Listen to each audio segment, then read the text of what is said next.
prince variation is, in my opinion, one of the best and one of the easiest ways to face the Sicilian defense. So e4, c5, knight f3. Now black has to play the move d6. The prince doesn't work against any of the other Sicilians. You will have to learn something against that. d4, takes, and now the move knight f6. Black plays the move knight f6 to challenge our e4 pawn, forcing us to defend. Because let's say if they played the move knight c6 instead, we can now play c4 and get this strong bind on the center, this allowing black to play an easy d5. And now we play this move f3. The move f3 defends the pawn with another pawn, not with the knight. So we don't block our c pawn, and we can play c4 later. Most people in this position as black will play either g6 or a6. So let's say g6. Now we play c4 right away, creating this Morochi bind. And now our plan is very simple. We will put the knight out, put the bishops out, and castle. Bishop g7, knight out, bishop out, castle. Let's say black plays like a6. Now we will develop the queen, and our rooks will go on c1 and d1. Let's say black just plays the move rook c8, rook c1. A lot of people in this position, from my experience, play this move knight to e5, which is a bit weird. They're trying to target this c pawn, which is only defended once right now. Here you could play b3, which is completely fine. I play this a lot. But here the second idea of the prince variation comes into play. We will jump our knight into the center. If they take us, we just recapture with the c pawn, opening up our rook. Capturing with the e pawn is also fine, but I like to capture with the c pawn to open the rook up, keep two center pawns, and just play chess. We can play moves like f4, maybe h3, f4 later, f5, and just start attacking black on the king side. And if black doesn't play this move, let's say they just get the other rook out, we will put the rook on d1. Now maybe after queen c7, we can start attacking on the king side, or we can start attacking on the king side, depending on what you like the best. And you can choose from these, because since we have this massive center, we can choose what plan to go with.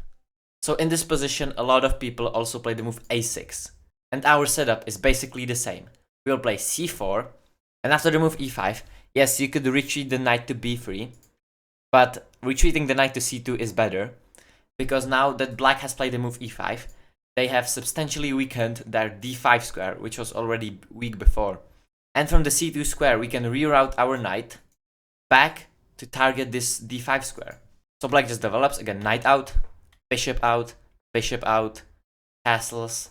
And now after the move rook c8, since this pawn is targeted, we'll play the move knight d5, cutting off this bishop's vision, so the pawn is again defended, and taking advantage of this weak d5 square.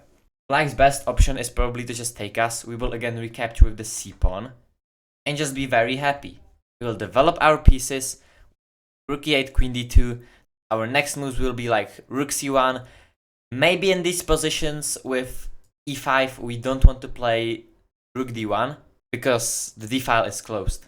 But we already have a very easy position to play, and black has a very hard time maneuvering around our strong clamp on the center. So black has basically only two good approaches against the prince variation. One of them is the main line, which goes like e5. And now yes, you could retreat the knight back to b3 and play normal chess in like a Najdorfish position. But I really like this move bishop to b5. The point of bishop to b5 is we are trying to reroute the knight to f5 and to e3. So black basically has to block. If they just block, we will go knight f5. The best move for black is d5, which we will have to take, then just play chess. No more like c4 shenanigans. If they block with the bishop, we will just take. They retake with the queen, or block with the knight, we will go knight f5.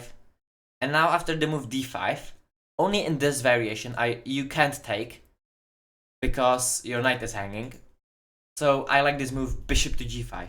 You are letting them go d4. After the move d4, you will just undermine. Let's say after like knight c6, maintain the pawn, you will take. Now you will take on f6. They have to recapture. And now the position is very unbalanced. Black has this passed pawn, but they also have these weak isolated pawns. Your knight is well on f5, putting pressure on this d pawn, and it can't be kicked with a pawn or this bishop. So that is basically the main line. It's also pretty easy to play. Black basically doesn't allow you to play any c4 shenanigans, and you just play normal chess. The other very good approach is to play the move e6, preparing to go d5. And our plan is basically the same. c4, knight out, bishop out, and after the move d5, we'll take with the c pawn, they will recapture, and here you could just take the knight and take the pawn, which would look like this, basically leaving them with an isolated pawn, which is actually very nice. You'll play queen d2 and then put some pressure on the pawn. But the way I like to play this position is to just castle.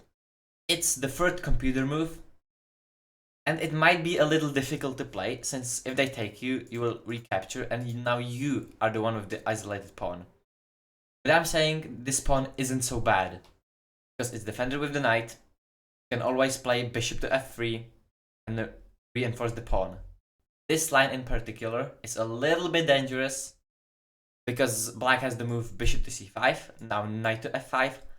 After we trade, queen c1, defending both of these weaknesses. And this position is in fact very easy to play. We have this strong clamp on the d5 square.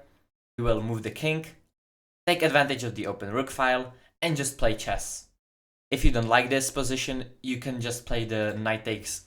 You can just take on c6 here, leaving them with an isolated pawn. If you like that better, sure. That is basically a 2D Prince variation. I've been playing this for almost a year now, and I've had some great success with it. It's not theory heavy, it's good, nobody really knows how to play against it. And you get the Marochi bind, which is just awesome. So, if you wanna see anything else, let me know down in the comments. The next video is probably gonna be about Stockfish or Lila. I want to kinda take a look at these bots, maybe play some odds chess. So yeah, bye.